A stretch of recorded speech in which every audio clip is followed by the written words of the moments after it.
name is Julie Somora, and I'm the chairman of the Andrew J. Somora Foundation, which I established in 2011 following the death of my husband from stage 4 colon cancer.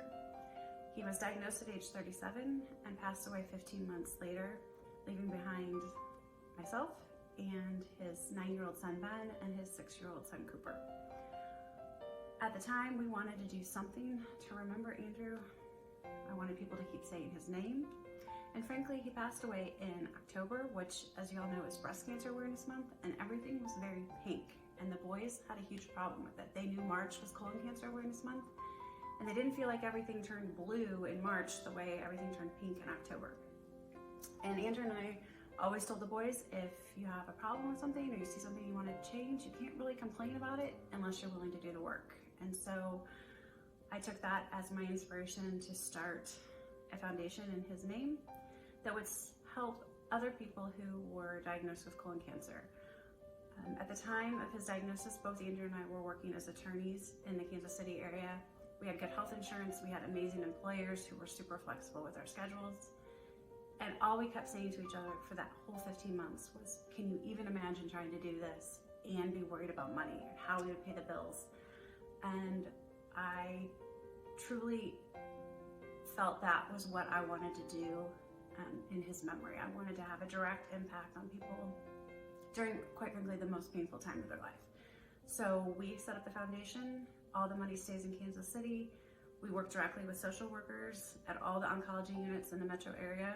They get a patient that comes in, they're diagnosed with colorectal cancer, they have a financial need, they reach out to me, and I try within 24 to 72 hours to have a check in the mail, whether it's to pay a bill, to pay a mortgage, to pay for medication. I don't tell them what to do with the money. They identify what their biggest need is, and we try to fulfill that need.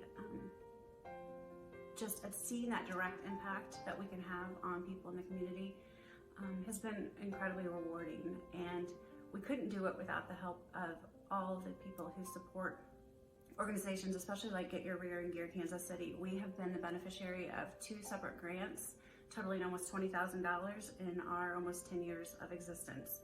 And that money has stayed directly in Kansas City. So as you raise money for Get Your Rear in Gear, your registration fees, and any other money you raise, they then turn around and award grants to organizations like ours. That money stays directly in Kansas City and allows us to make a huge impact on a large number of people. The letters and thank yous I get, the conversations I have with social workers, you can't even imagine how, in a desperate time of need, how much of a difference $500 to $1,000 can make to a person. It's the difference between whether they either continue their medication, perhaps keep their home, keep the lights on.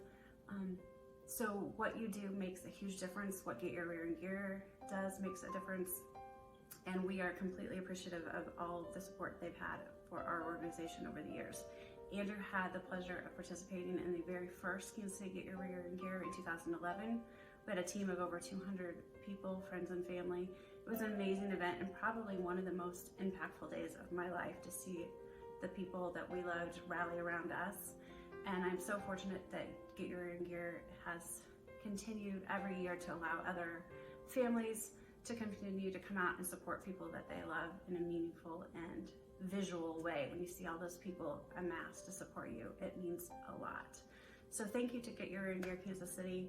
We certainly appreciate your support. Look forward to working together with you all in the years to come. Thank you, and look forward to seeing everyone's participation in September.